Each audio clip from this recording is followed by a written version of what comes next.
صلوا علیہ وآلہ۔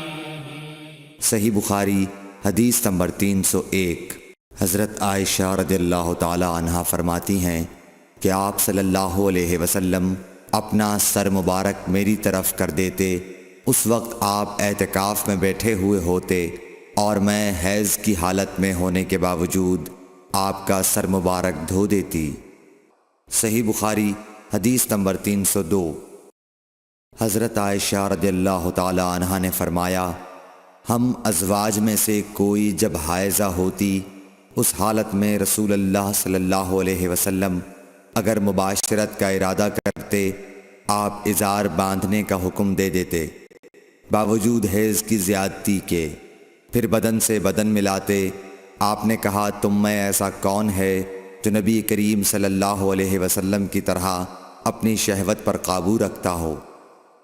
صحیح بخاری حدیث نمبر 303۔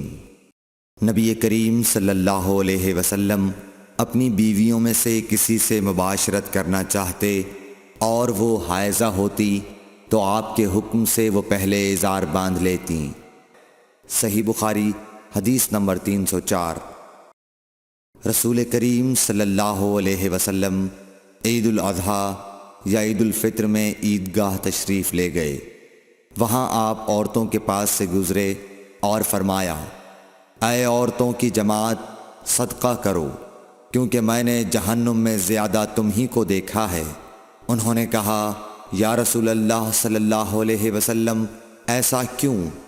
آپ نے فرمایا کہ تم لعن طعن بہت کرتی ہو اور شوہر کی ناشکری کرتی ہو، باوجود عقل اور دین میں ناقص ہونے کے میں نے تم سے زیادہ کسی کو بھی ایک عقل مند اور تجربہ کار آدمی کو دیوانہ بنا دینے والا نہیں دیکھا۔ عورتوں نے عرض کی کہ ہمارے دین اور ہماری عقل میں نقصان کیا ہے یا رسول اللہ؟ آپ نے فرمایا، کیا عورت کی گواہی مرد کی گواہی سے نصف نہیں ہے؟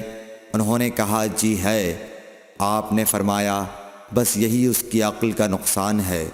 پھر آپ نے پوچھا، کیا ایسا نہیں ہے کہ جب عورت حائضہ ہو تو نہ نماز پڑھ سکتی ہے نہ روزہ رکھ سکتی ہے؟ عورتوں نے کہا، ایسا ہی ہے۔ آپ نے فرمایا کہ یہی اس کے دین کا نقصان ہے۔ صحیح بخاری حدیث نمبر 305۔ حضرت عائشہ رضی اللہ تعالی عنہا نے فرمایا کہ ہم رسول اللہ صلی اللہ علیہ وسلم کے ساتھ حج کے لیے اس طرح نکلے کہ ہماری زبانوں پر حج کے علاوہ اور کوئی ذکر ہی نہ تھا۔ جب ہم مقام صرف پہنچے تو مجھے حیض آ گیا۔ اس غم سے میں رو رہی تھی کہ نبی صلی اللہ علیہ وسلم تشریف لائے۔ آپ نے پوچھا، کیوں رو رہی ہو؟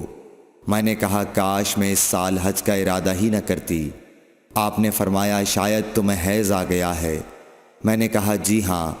آپ نے فرمایا، یہ چیز تو اللہ تعالیٰ نے آدم کی بیٹیوں کے لیے مقرر کر دی ہے، اس لیے تم جب تک پاک نہ ہو جاؤ طواف بیت اللہ کے علاوہ حاجیوں کی طرح تمام کام انجام دو۔ صحیح بخاری حدیث نمبر 306۔ فاطمہ ابی حبیش کی بیٹی نے رسول کریم صلی اللہ علیہ وسلم سے کہا کہ یا رسول اللہ صلی اللہ علیہ وسلم، میں تو پاک ہی نہیں ہوتی، تو کیا میں نماز بالکل چھوڑ دوں؟ حضور صلی اللہ علیہ وسلم نے فرمایا کہ یہ رگ کا خون ہے، حیض نہیں، اس لیے جب حیض کے دن جن میں کبھی پہلے تمہیں عادتاً حیض آیا کرتا تھا آئیں تو نماز چھوڑ دے، اور جب اندازے کے مطابق وہ دن گزر جائیں تو خون دھو ڈال اور نماز پڑھ۔ صحیح بخاری حدیث نمبر 307۔ ایک عورت نے رسول کریم صلی اللہ علیہ وسلم سے سوال کیا۔ اس نے پوچھا کہ یا رسول اللہ، آپ ایک ایسی عورت کے متعلق کیا فرماتے ہیں جس کے کپڑے پر حیض کا خون لگ گیا ہو؟ تو رسول اللہ صلی اللہ علیہ وسلم نے فرمایا کہ اگر کسی عورت کے کپڑے پر حیض کا خون لگ جائے تو چاہیے کہ اسے رگڑ ڈالے، اس کے بعد اسے پانی سے دھوئے، پھر اس کپڑے میں نماز پڑھ لے۔ صحیح بخاری حدیث نمبر 308۔ حضرت عائشہ رضی اللہ تعالی عنہا نے فرمایا کہ ہمیں حیض آتا تو کپڑے کو پاک کرتے وقت ہم خون کو مل دیتے، پھر اس جگہ کو دھو لیتی اور تمام کپڑے پر پانی بہا دیتیں اور اسے پہن کر نماز پڑھتیں۔ صحیح بخاری حدیث نمبر 309۔ نبی کریم صلی اللہ علیہ وسلم کے ساتھ آپ کی بعض ازواج نے اعتکاف کیا، حالانکہ وہ مستحاضہ تھیں اور انہیں خون آتا تھا، اس لیے خون کی وجہ سے تشت اکثر اپنے نیچے رکھ لیتیں۔